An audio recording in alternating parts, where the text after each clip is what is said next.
NH divided by कितना 2 पाई m into में r, और इस सारे का क्या करना है स्क्वायर, और ये किसके बराबर हो गया k z e स्क्वायर और डिवाइडेड बाई कितना हो गया r। कोई बात है, आसान सी चीजें हैं। ये जो सेकंड पोस्टुलेट है इसे समझेंगे। काम जो है वो आज के लिए हमारे पास क्या है, काम के बारे में अगर मैं चर्चा करता हूं तो हमने अब जो है बेटा वो क्या पढ़ना है, हमने पढ़ना है बोर्स मॉडल।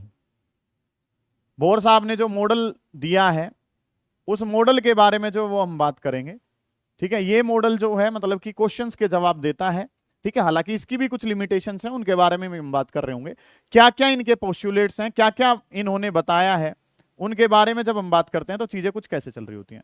तो पोस्टुलेट्स के बारे में अगर मैं बात करूं, सबसे पहला जो पोस्टुलेट है, पहली जो बात इन्होंने बताई वो क्या बताई, जो चीजें तुम्हें पता है पहले से ही, जो रदरफोर्ड साहब ने भी बता रखी थी थोड़ी सी, कि हमें क्या पता है कि ये सेंटर में कौन है, न्यूक्लियस है, और इस न्यूक्लियस पे जो चार्ज है, न्यूक्लियस पे चार्ज कितना होता है sir, Z multiply by E. Z का क्या मतलब है यहाँ पे, एटॉमिक नंबर होता है। जेड का क्या मतलब है, एटॉमिक नंबर। हाइड्रोजन के लिए 1, हीलियम के लिए 2, लिथियम के लिए 3। इस तरीके से जो है ये चार्ज तो किसका है, न्यूक्लियस का।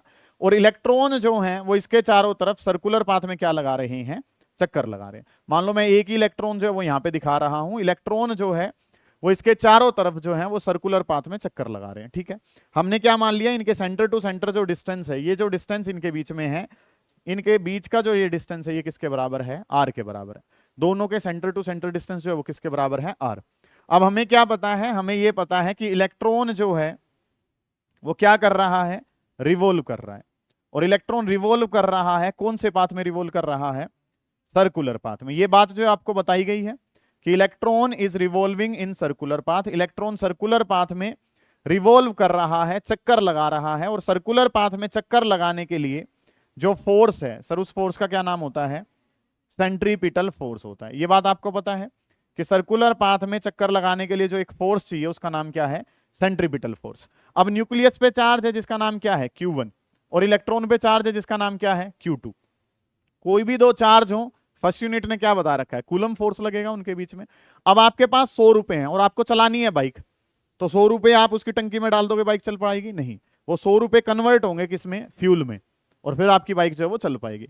आपके पास जो गौतम जी अवेलेबल है वो चार्जेस वाला फोर्स है, और वो चार्जेस वाला फोर्स जो है वो सर क्या कहलाता है, इलेक्ट्रिक फोर्स। दो चार्जेस हमारे पास हैं, और दो चार्जेस अगर हमारे पास हैं तो उनके बीच में जो फोर्स होगा सर उसका जो नाम है वो क्या होता है, इलेक्ट्रिक फोर्स। और इलेक्ट्रिक फोर्स का फॉर्मूला कूलम साहब ने दिया था, that was your K Q1 Q2 और डिवाइडेड बाई R स्क्वायर। सारे बच्चे जानते हैं इस बात को।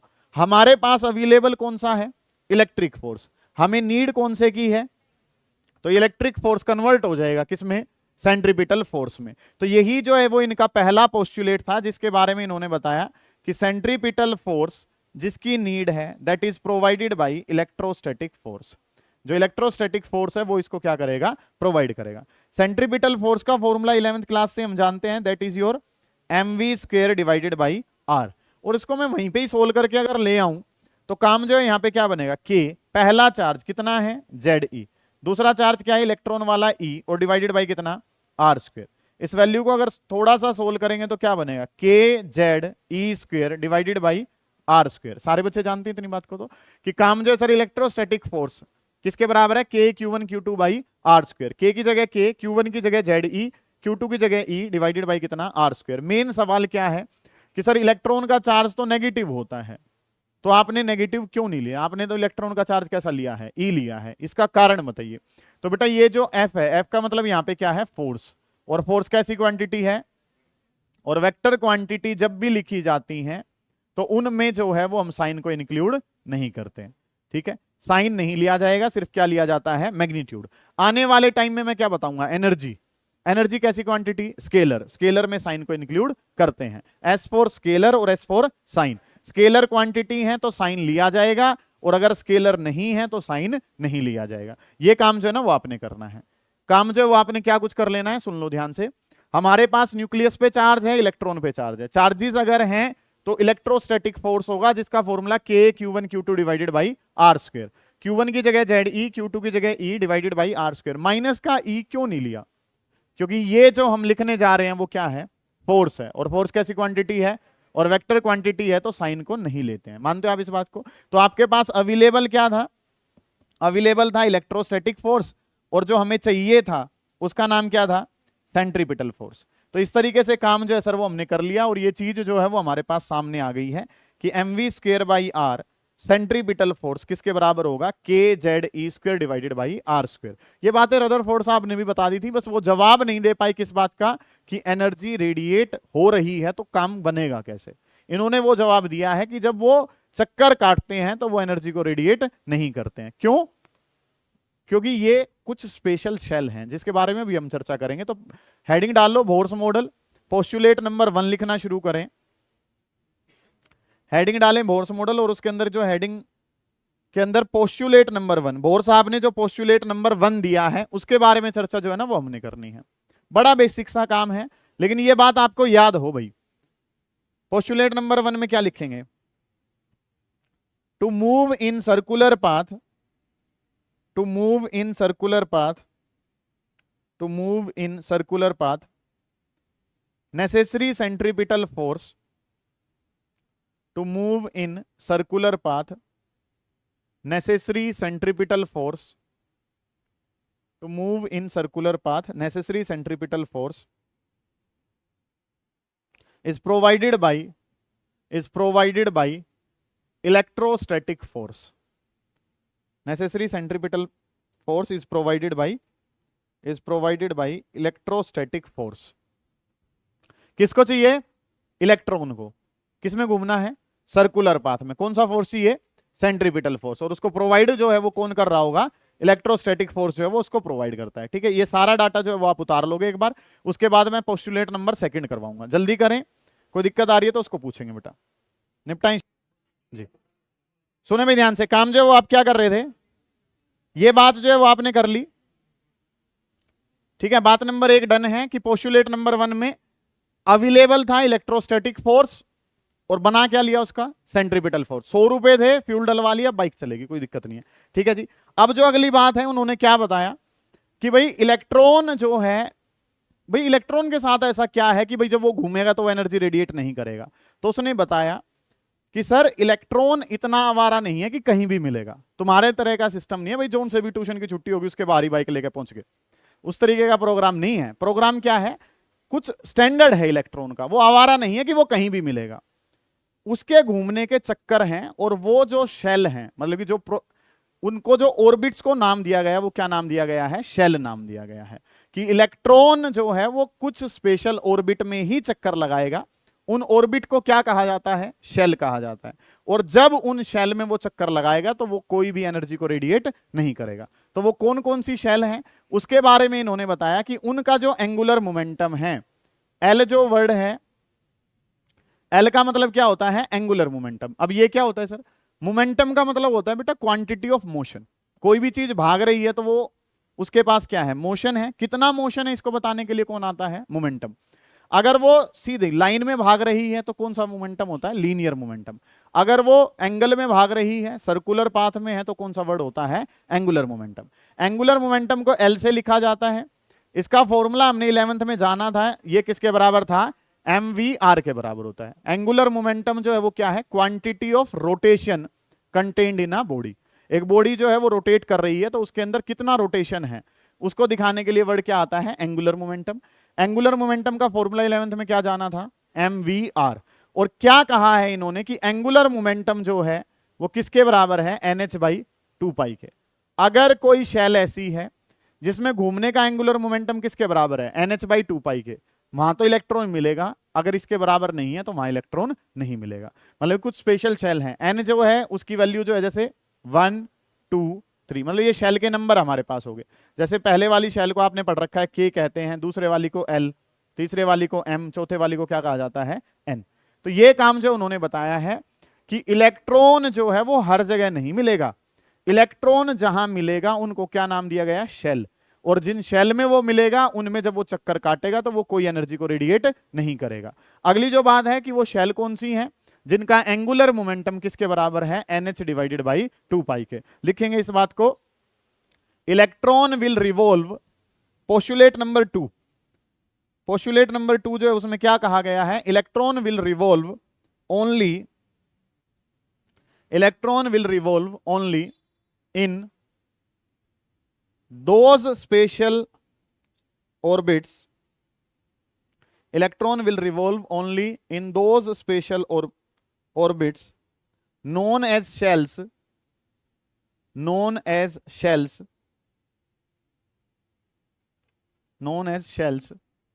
whose angular momentum is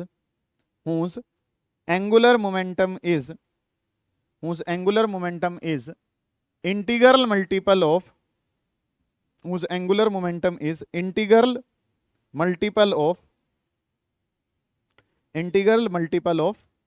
h divided by 2 pi. Integral multiple of h divided by 2 पाई. दोबारा समझेंगे, ध्यान से देखेंगे कि हमने क्या करना है. इलेक्ट्रॉन जो है वो क्या कर रहा है, किसी सर्कुलर पाथ में चक्कर लगा रहा है. अब सर्कुलर पाथ में जो चक्कर लगा रहा है उसके अनुसार अगर मैं बात करूं तो उसकी कुछ रेडियस भी होगी. इलेक्ट्रॉन भाग रहा है तो उसका कुछ मास भी होगा और वेलोसिटी भी होगी. तो एंगुलर मोमेंटम जो वो क्या कहलाता है, mvr. ये किसके बराबर होगा, mvr जो है h बाई 2 पाई. ये तो एक कांस्टेंट नंबर है.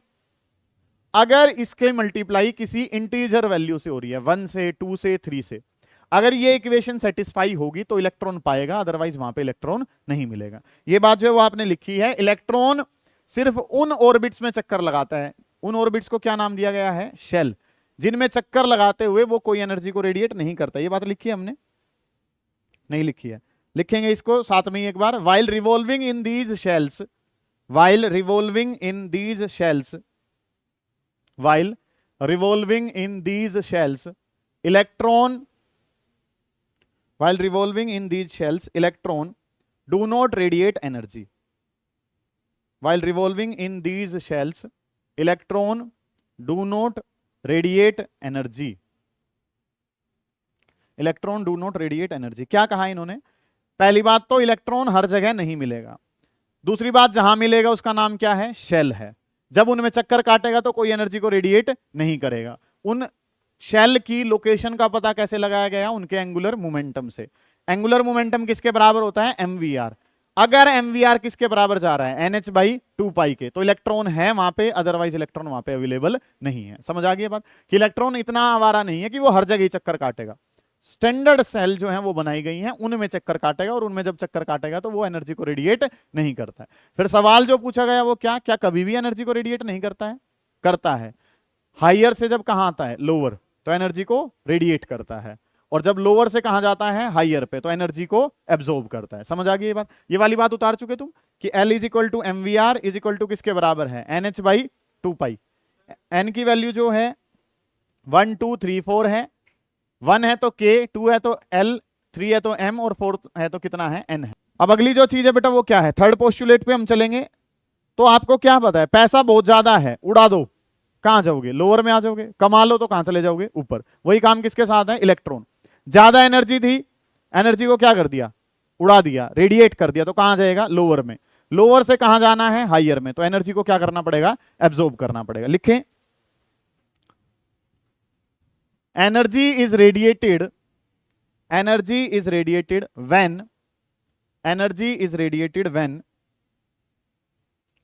electron goes from higher to lower shell. when electron goes from higher to lower shell, electron जब हायर से कहां जाता है, लोअर पे. when electron goes from higher to lower shell and energy is absorbed when it jumps from lower to higher. मतलब कि energy final minus energy initial, energy का difference होगा. और एनर्जी का डिफरेंस जो है सर वो किसके बराबर होता है, एच न्यू. और इसको हम किसके बराबर भी लिखते हैं, HC बाई लैम्डा. ये बातें हम बहुत पहले जो हैं वो जान चुके हैं. Energy final minus energy initial, difference है तो क्या लिखा, डेल्टा ई, बराबर किसके होता है, एच न्यू के, और ये बराबर किसके है, HC बाई लैम्डा. एच जानते हैं सारे बच्चे, एच क्या है सर, प्लैंक्स कांस्टेंट है. बहुत बढ़िया. एच जो है सर वो प्लैंक्स कांस्टेंट है. वैल्यू कितनी होती है इसकी, 6.6 10⁻⁻34. यूनिट क्या है, जूल इनटू सेकंड. पर सेकंड नहीं है बेटा, जूल सेकंड है खाली. न्यू जो है वो क्या है, फ्रीक्वेंसी. वो आपको एस्टिमेट लाना पड़ेगा उसका. तो फ्रीक्वेंसी किस में होती है, हर्ट्ज में होती है. सी जो है वो हमारे पास क्या है, स्पीड ऑफ लाइट है। स्पीड ऑफ लाइट के बारे में अगर बात करेंगे तो स्पीड ऑफ लाइट किस में होगा, मीटर पर सेकंड में होगा। अगला जो वर्ड है वो हमारे पास क्या है, लैम्डा है। लैम्डा जो है वो क्या कहलाता है, वेवलेंथ।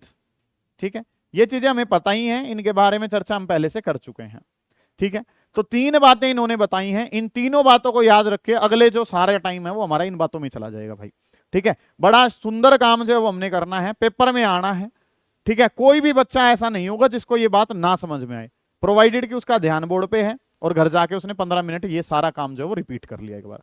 क्योंकि आज वाला काम अगर रिपीट नहीं कर रहे हो तो मैं अपनी तरफ से तुम्हें 7 दिन की छुट्टी देता हूं भाई। ठीक है, अगर आपने नहीं पढ़ना है तो आप 7 दिन के बाद आओ, क्योंकि कल जो काम होगा वो आज वाले से रिलेटेड होगा। सिंपल सी बात ये है, अगर नहीं पढ़ के आ रहे हो तो 7 दिन बाद आना, नई यूनिट शुरू करेंगे तब बात करेंगे आपसे दोबारा। ठीक है, फिर नहीं पढ़ना तो फिर 10 दिन के बाद आ जाना, फिर नहीं पढ़ना फिर 3 दिन के बाद, फिर नहीं पढ़ना तो 1 महीने के बाद। ठीक है, सिलेबस पूरा हो जाएगा इतने, फिर रिवीजन जो है वो स्टार्टिंग से शुरू करेंगे। ठीक है, तो काम जो है वो हमने क्या करना है, energy final minus energy initial किसके बराबर है, डेल्टा ई, जो कि किसके बराबर है, एच न्यू, जिसको एच सी बाई लैम्डा हम कह देते हैं। ठीक है, इतनी बातें हमें पता है। अब जो काम करवा रहा हूं, हद आसान, हद इंपॉर्टेंट, सबसे अच्छी बात क्या है, जो करवाया जा रहा है एज इट इज पेपर वाला पूछता है, क्वेश्चन कोई घुमा फिरा के नहीं पूछा जाता है। ठीक है, क्योंकि पास तो उसको करवाने हो ना तुम, तो क्वेश्चन जो है वो as it is same language में आपसे पूछे जाएंगे। तो हम जो आज काम करना शुरू कर रहे हैं, that is your radius of shell. Shell की रेडियस के बारे में सर हम जानना चाहते हैं कि शेल की रेडियस जो है वो क्या कुछ होगी। शेल की रेडियस है, मतलब कि हम जो है आर से उसको डिनोट कर रहे हैं। हर बच्चे का ध्यान बोर्ड पे हो, बहुत ही आसान सा काम हम करने जा रहे हैं।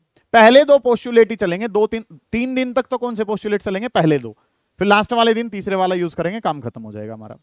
पहला जो काम है सर वो इन्होंने क्या बताया था, पहला पोस्टुलेट अगर मैं इस्तेमाल करूं तो centripetal force is provided by electrostatic force. ये बात हम सब जानते हैं कि इलेक्ट्रॉन को घूमने के लिए कौन सा फोर्स चाहिए था, सेंट्रीपिटल। और सेंट्रीपिटल फोर्स जो उसका फॉर्मूला क्या है, mv²/r, और किसके बराबर बताया था, kze² और डिवाइडेड बाई कितना, r²। इतनी बात जो है ना वो हमें पता है कि काम जो अक्षत बाद में उतारेंगे कि चीजें जो है वो हमने क्या करनी है। सर घूमने के लिए एक फोर्स चाहिए, कोई बच्चा ना लिखे और फिर मेरे को बताना कि चीजें ना समझ में आए। तो घूमने के लिए कौन सा चाहिए, centripetal force provided by electrostatic force. ये चीजें जो है वो हमें पता है। पहला पोस्टुलेट ये हमारे पास था। ठीक है सर, अगली जो बात है सर वो आपने सेकंड जो पोस्टुलेट बताया था, सेकंड पोस्टुलेट आपने बताया था कि mvr जो एंगुलर मोमेंटम है वो किसके बराबर होता है, nh डिवाइडेड बाई 2π। इतनी बातें जो है सर वो हमें पता है। ठीक है, वंश आपने करना क्या है भाई, रेडियस चाहिए, कल मैं निकलवाऊंगा वेलोसिटी, तो जो चाहिए ना उससे दूसरी वैल्यू जो है वो इस इक्वेशन से लेनी है तुमने। किसकी वैल्यू चाहिए, जैसे रेडियस की, तो हम वैल्यू किसकी निकालेंगे, वेलोसिटी की। मान लो वेलोसिटी पूछता तो रेडियस की निकाल लेंगे, इस बात पे आपने ध्यान देना है। तो निकालना क्या है, रेडियस, हम वैल्यू किसकी लेंगे यहां से, वेलोसिटी की। वेलोसिटी की वैल्यू अगर मैं लेना चाहता हूं तो ये क्या बन जाएगा, nh डिवाइडेड बाई कितना हो गया, 2π तो था ही, वो जो mr ऊपर है वो mr कहां चला जाएगा, नीचे। इस वाली इक्वेशन को जो नाम दे दिया वो क्या नाम दे दिया, थर्ड। कुछ भी नहीं करना है आपने, बहुत छोटी सी बात है लक्ष्य। वो बात क्या है बेटा कि आपको रेडियस चाहिए, रेडियस अगर चाहिए तो हम वैल्यू जो है वो किसकी निकालेंगे, वेलोसिटी। मान लो वेलोसिटी कल निकलवाऊंगा तो रेडियस निकाल लेंगे, ऑटोमेटिक काम खत्म होगा। वेलोसिटी की वैल्यू जो है वो निकालने चला तो mr जो मल्टीप्लाई में था वो कहां चला गया, डिवाइड में। और इस इक्वेशन को किस में, इस फर्स्ट वाली में पुट कर लेते हैं, पुट इन फर्स्ट, हो गया काम खत्म। इसके अलावा कुछ नहीं करना तुमने। इस इक्वेशन को उठाया और कहां पुट कर दिया, फर्स्ट में। कंपटीशन ओरिएंटेड वर्क कर रहे होंगे। पहले तो हमें क्या दिख रहा है, r से क्या कट जाएगा, r, m की जगह m लिखा, v कौन है, nh डिवाइडेड बाई कितना, 2πm इनटू में r, और इस सारे का क्या करना है, स्क्वायर। और ये किसके बराबर हो गया, kze² और डिवाइडेड बाई कितना हो गया, r। कोई बात है, ये आसान सी चीजें हैं कि जो सेकंड पोस्टुलेट है वहां से किसकी वैल्यू निकाल ली, दूसरे की। मान लो रेडियस निकालना है तो किसकी वैल्यू निकाल ली, वेलोसिटी। कल वेलोसिटी निकाल लेंगे तो किसकी निकाल लेंगे, रेडियस की। तो यहां से आपने वेलोसिटी निकाला, ये mr मल्टीप्लाई में था, कहां चला जाएगा, डिवाइड में। ये वेलोसिटी उठा के कहां रख दिया, उसकी जगह रख दिया, nh डिवाइडेड बाई कितना हो गया, 2πm इंटू r। इसका क्या है, स्क्वायर। स्क्वायर करेंगे तो यहां पे हमारे पास विकास क्या बनेगा, m इंटू n का स्क्वायर, h का स्क्वायर डिवाइडेड बाई, बायोलॉजी वाले बस ऊपर वालों के स्क्वायर करते हैं, नीचे वाले के भूल जाते हैं। भाई पूरा स्क्वायर है, सबका स्क्वायर करना है आपने। ठीक है, हाँ, n स्क्वायर h स्क्वायर को ऊपर ही तो लिख रहा है, ऊपर ऊपर वालों का कर दो भाई, नीचे वालों का भी कर ले। ये क्या हो जाएगा, 4π² m² कोई बात हो रही है? ये इज इक्वल टू किसके बराबर है? के जेड ई स्क्वेयर और डिवाइडेड बाई कितना हो गया? आर। एक आर से एक आर कट गया। ठीक है, इतनी बातें तो यहां तक का काम आसान है। कुछ करा ही नहीं है अभी तक, तो काम कर क्या रहे हैं? रेडियस चाहिए था, वैल्यू किसकी निकाल ली? वेलोसिटी उठा के कहां फेंक दी? वहां। उसको सिंपल सोल्व करा, एक आर से एक आर कट गया। मुझे वैल्यू किसकी चाहिए? रेडियस की। इस रेडियस को यहां से उठा के कहां ले आऊंगा? ऊपर। और ये के जेड ई स्क्वायर को कहां फेंक दूंगा? नीचे। एक काम और समझ में आ रहा है कि इस एम से एक एम जो है वो भी क्या हो जाएगा? कैंसिल हो जाएगा। यहां तक की बातें जो है सर वो हमें समझ में आ रही हैं। ये बचा हुआ काम जो है मैं उस तरफ लिखता हूं। सारे बच्चे ध्यान से समझेंगे कि अगर मैं आर को इस तरफ ले जाऊंगा तो आर को तो यहां लिख लिया, यहां पे क्या बचा हुआ है? N square H square divided by कितना है? 4 पाई स्क्वेयर एम और इंटू में के जेड ई स्क्वेयर जो है वो कहां चला जाएगा? के जेड ई स्क्वेयर जो है वो कहां भेज दिया मैंने? नीचे भेज दिया। ये के जेड ई स्क्वेयर नीचे और जो आर था उसको कहां ले गए? ऊपर। चीजें थोड़ी सी आपको लेंथी लग सकती है, मुश्किल नहीं है भाई। सामान जो है वो थोड़ा सा हैवी है, बाकी काम कुछ भी नहीं है। वहां से v की वैल्यू निकाल के यहां रखना है। अब आपको ध्यान रखना है कि आप सारी चीजों को साथ लेके चल रहे हैं। ठीक है, कुछ बच्चे इस फॉर्मूले को याद करने के पीछे चलते हैं। याद कर लो, कोई बड़ी बात नहीं है, याद करने की आवश्यकता नहीं पड़ेगी कभी भी। मतलब ऐसा नहीं होगा कि इसके फॉर्मूले के बेसिस पे आपसे क्वेश्चन पूछे जाएंगे, नहीं होगा कभी भी ऐसा। ठीक है गौतम जी, तो काम जो हमने क्या करना है, हमने यहां से किसकी वैल्यू निकाली? वेलोसिटी की। वो वेलोसिटी की वैल्यू यहां रखी, हमारे पास आंसर किसका आ गया? रेडियस का। ठीक है, तो ये चीजें जो है वो हमें पता चल गई कि रेडियस जो है वो बराबर है sir N square H square divided by, बार बार प्रैक्टिस करोगे तो हो भी जाएगा याद, खुद से ही हो जाएगा, कोई बड़ी बात नहीं है, लेकिन याद करने की कोई नीड नहीं है। 4 pi square M K Z E square, इतना काम आपको समझ में आना चाहिए। ये वैल्यू किसकी निकाल दी तुमने? रेडियस की। ठीक है, अब इसको डिस्कस करेंगे हम, लेकिन डिस्कस करने से पहले आप जो है इसको उतार लोगे एक बार, कि हमने जो कोशिश करेंगे खुद से करें। कहीं दिक्कत लगती है तो बोर्ड से उतारें, अदरवाइज ना करें। ठीक है, उतारें एक बार जल्दी, फिर आगे बढ़ेंगे। चलिए जी, तो ये काम जो है वो आपने जान लिया कि रेडियस जो है सर वो किसके बराबर है? रेडियस बराबर है N square H square divided by 4 pi square M K Z E square. इस तरीके से चीजें जो है ना वो हम जानते हैं। अब चीजों को ना सेपरेट करो थोड़ा सा। किस बेसिस पे करो? सेपरेशन आपने करना है। कैसे करना है कि जो कांस्टेंट है उनको अलग कर लो, और जो सेम रहता है मतलब कि वो तो कांस्टेंट ही हो गया, और जो वेरिएबल है उसको अलग करो। चेक करते हैं गौतम जी की चीजें जो है वो अलग अलग कैसे हो पाएंगी। सुनेंगे ध्यान से कि एन, एन तो अभी हमने पढ़ा है, एन तो क्या होता है? शेल का नंबर, 1 2 3 4 कुछ भी हो सकता है, वेरिएबल है। एच, एच तो प्लैंक्स कांस्टेंट है। 4 जो है वो भी क्या है? पाई स्क्वायर भी क्या है? अच्छा, पाई स्क्वायर की वैल्यू बताएगा कोई बच्चा? 10। बहुत बढ़िया, ये लड़का इंटेलिजेंट है। किसी न्यूमेरिकल में यूज करी थी हमने? बहुत बढ़िया बेटा, शाबाश। मतलब एक आधा बच्चा पढ़ लेता है, बहुत सारे मिलके तो पूरा पेपर कर दोगे तुम, मुझे ऐसा लग रहा है। किसी को पाई स्क्वायर पता है, किसी को कुछ पता। बहुत बढ़िया बेटा, शाबाश।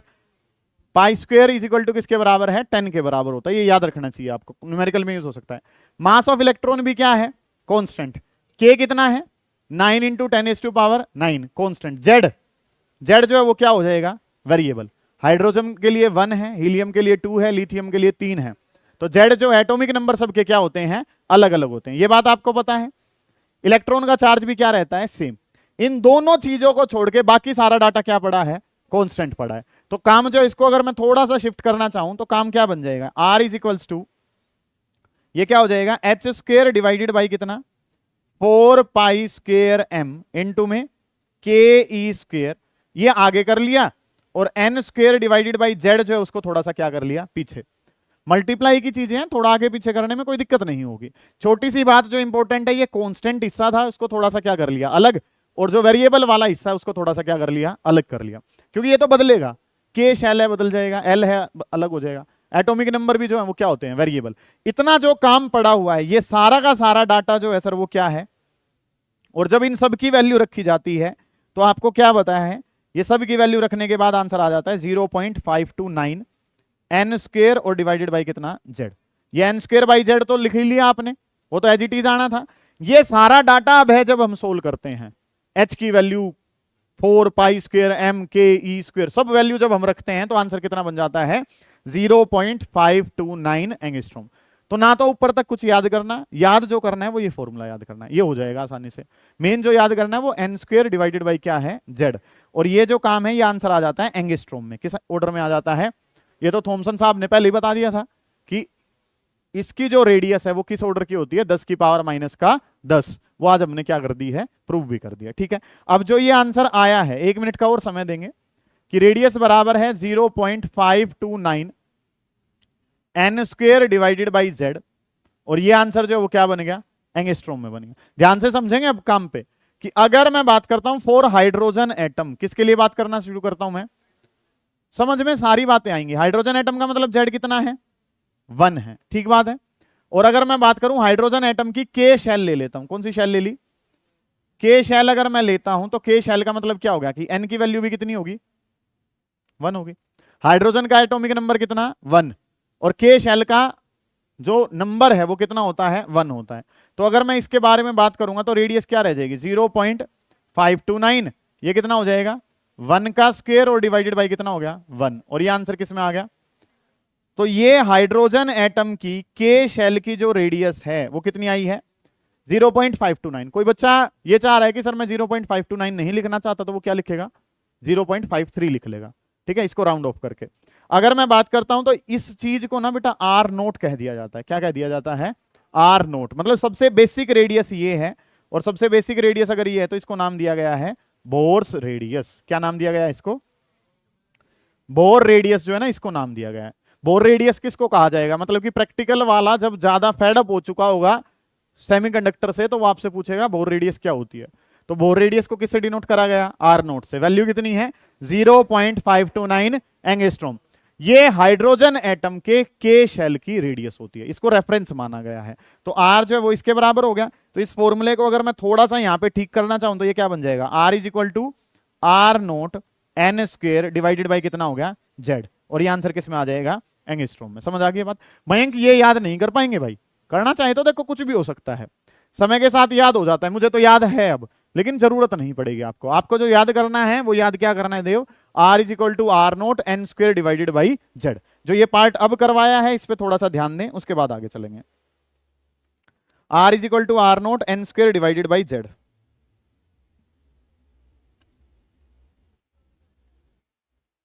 करो भाई करो, जल्दी करो, शाबाश, उतारें इस काम को। मतलब कि मैं आपको जो कह रहा हूं मेरी बात पे थोड़ा सा ध्यान दें। फॉर्मूला जो वो क्या याद करेंगे, R is equal to R note N square divided by Z. लेकिन मेन जो बात है वो क्या है, आपको डेरिवेशन आना चाहिए। डेरिवेशन में कोई बड़ी बात है ही नहीं, क्या चाहिए, रेडियस, तो वैल्यू किसकी निकालेंगे, वेलोसिटी, और वेलोसिटी उसकी जगह पुट कर देंगे, आंसर आ जाएगा। सही है। अब इसकी नीड जो है सर, उसके बारे में अगर मैं बात करूं, डेरिवेशन की नीड क्या है, क्योंकि पहले कॉम्पिटिशन वाले बच्चे बस क्या फॉर्मूला याद करके जा रहे थे, R is equal to R note N square divided by Z, ये फॉर्मूला याद करके जा रहे थे। नीट ने क्वेश्चन पूछ लिया कि आज की तारीख में कौन मूव कर रहा है, इलेक्ट्रॉन। मान लो कोई एक ऐसा एटम आ जाता है जिसमें इलेक्ट्रॉन की जगह म्यून मूव करता है। कौन मूव करता है, एक हाइपोथेटिकल केस दे दिया, एक्चुअल में तो कौन मूव करता है, इलेक्ट्रॉन। लेकिन अगर कौन मूव करने लग जाए, म्यून मूव करे, जिसका मास 207 गुना है। इलेक्ट्रॉन का मास अगर m है तो म्यून का मास कितना है, 207 गुना। बताओ रेडियस पे क्या प्रभाव पड़ेगा। अब जो बच्चे इसको याद करके जा रहे थे उनके लिए तो मास कहीं लिख ही नहीं रहा। अब अगर मास यहां पे कहीं नहीं लिख रहा तो उनका तो आंसर क्या हो गया, रिमेन्स कांस्टेंट। लेकिन एग्जैक्ट में आर नोट जो है वो कहां से आ रहा है, मास की टर्म में आ रहा है।